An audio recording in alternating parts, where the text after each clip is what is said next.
Hi යාළුවනේ, welcome to our channel.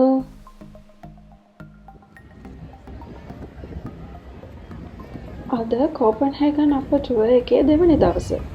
අපි ගියේ කෝපන්හේගන් ආවොත් අනිවාර්යයෙන්ම බලන්න යන්න ඕන තැනකට. ඒ තමයි ටිවෝලි ගාඩන්ස්.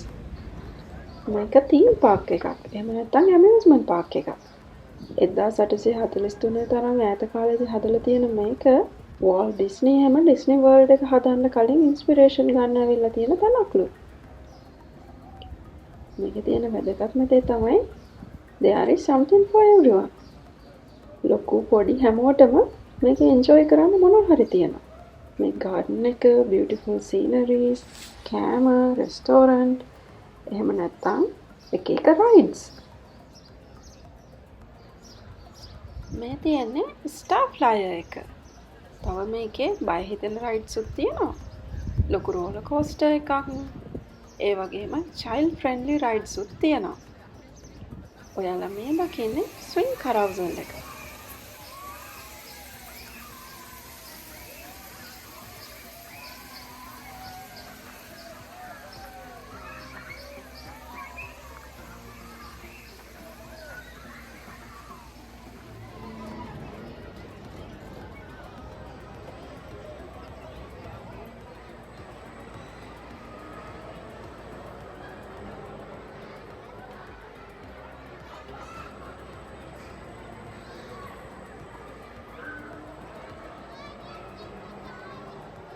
roller coaster ride එකෙන් පස්සේ අපි experience කරපු බය හිතෙනම ride එක තමයි මේ Golden Tower.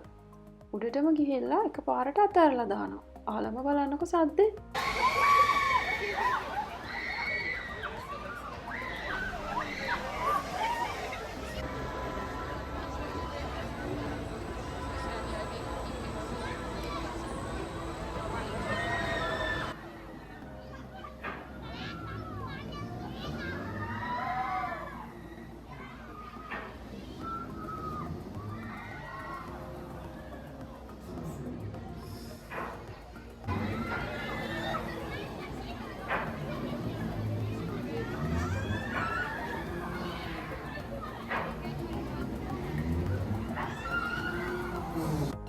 උදේවරුවේ තීම් පාක් එකේ රයිඩ්ස් ගිහින් ඊට පස්සේ අපි කෝපන්හේගන් සයිට් සීන් සිටි ටුවර් එකක් ගියා. මේ hop on hop off bus එකේ නැගලා සිටි එක ඇතුලේ තියෙන පොපියුලර් ඇට්‍රැක්ෂන් ගොඩක් ළඟට යන්න පුළුවන්. බස් එකෙන් බහලා ඇට්‍රැක්ෂන් එක ඇතුලට ගිහින් බලලා ඊළඟට තියෙන බස් එකක එන්නත් අපිට පුළුවන්.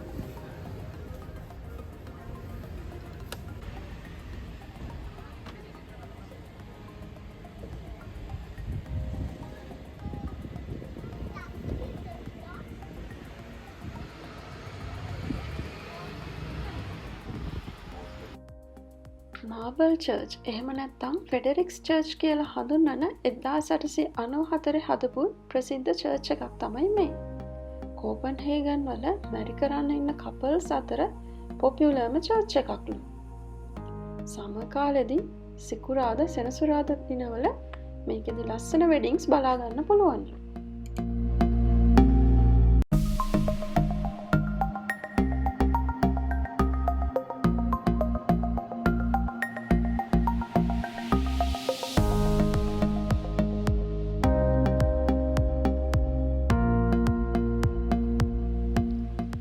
ඊළඟට අපි සයිට් සීන් බස් එකේම හාබර් එක පැත්තට ආවේ කැනල් ටුවර් එක පටන් ගන්න හිතාගෙන. කෝපන්හේගන් සිටි එක ගැන වෙනස්ම පර්ස්පෙක්ටිව් එකකින් බලන්න අපි බෝට් එකකට නැගලා දැන් පිටත් වෙන්නයි සූදානම. අපිට හොඳ ගයිඩ් කෙනෙකුත් හම්බුණා. අහලම බලන්නකෝ එයාගේ වොයිස් එකෙන්. For you. It's a sunny day out there and there's not much wind, so it's a perfect condition for us to show you the beautiful city of Copenhagen.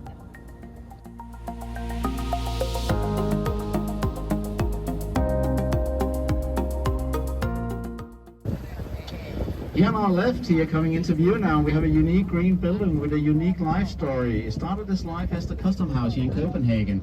Then for many years it was the ferry terminal for the ferries going to Sweden before we built the bridge to Sweden. And now it's finding a new purpose in life as a very high-end, very exclusive private nightclub, part of the Soho chain. So if any of you want to go party tonight and have 10,000 Danish crowns, you might apply for a membership here.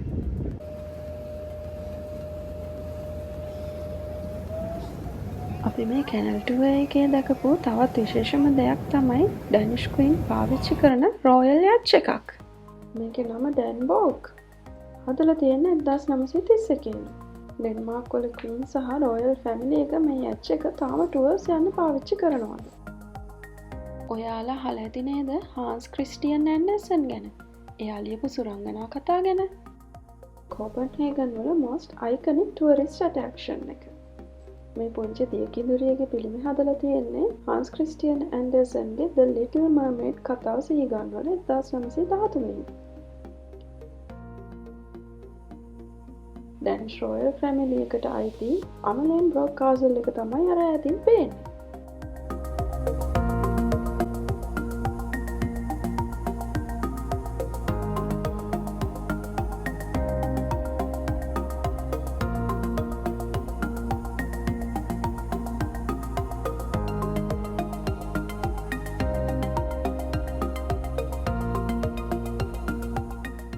මෙහෙම මිනිස්සු ජීවිතය විඳින්න කැමති, හොඳට සල්ලිත් තියෙනවා. ඉතින් සමහර කාලෙට එයාලා තමන්ගේ බෝට්ටු ෆෙරි වල එහෙම ගමන් විමන් යන එක තමයි මෙයාලගේ විනෝදාංශය.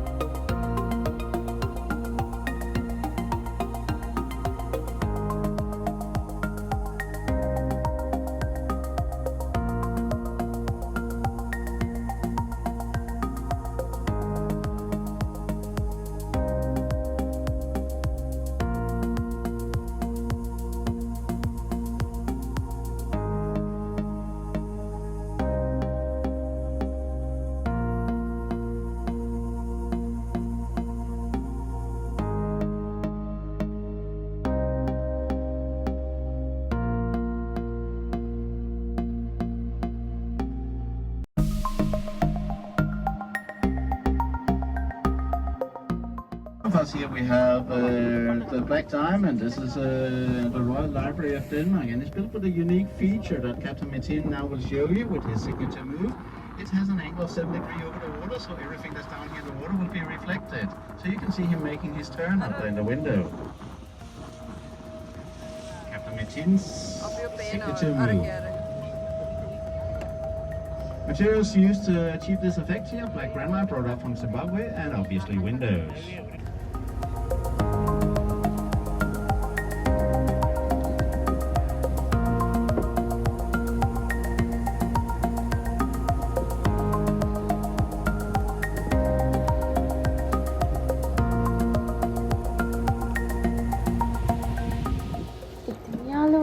පැය දෙකක විතර බෝට් රයිඩ් එකක අපි දැකපු දේවල් වලින් ලස්සන බොහොම ටිකක් ඔයාලට අරගෙන ආවා.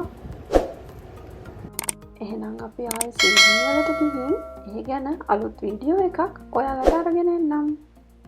හේදෝ